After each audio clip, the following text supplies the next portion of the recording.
Hello all. Great Nicobar project అనేది చాలా ఇప్పుడు ఇష్యూస్కి లోనవుతుంది. 72,000 కోట్ల ప్రాజెక్ట్ ఇది.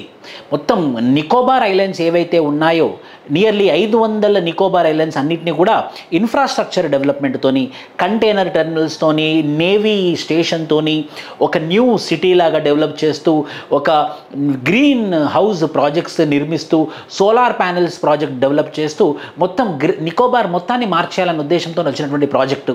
కానీ ఈ గ్రేట్ నికోబార్ అనే ప్లేస్లో సెసమిక్ యాక్టివిటీ, వాల్గానిక్ యాక్టివిటీ ఎక్కువగా ఉండడం వల్ల ఇది ఖచ్చితంగా మంచి ప్రాజెక్ట్ కాదని చెప్పేసి జియాలజిస్ట్ చెప్తున్నారు. అంతేకాదు ఎన్విరాన్మెంటలిస్టులు ఏమంటున్నారంటే ఒక ఎవర్ గ్రీన్ ఫారెస్ట్ని కూడా నాశనం చేసిన వాళ్ళు అవుతారు. సో ఈ 72,000 కోట్ల గ్రేట్ నికోబార్ ప్రాజెక్టు ఆపేస్తే ఎంత మంచిదని చెప్పేసి అందరి యొక్క డిమాండ్. చూడాలి ప్రభుత్వం ఏం స్టెప్ తీసుకుంటుందో. మీ యొక్క కామెంట్ని కూడా కింద కామెంట్ బాక్స్లో పెట్టండి. Thank you.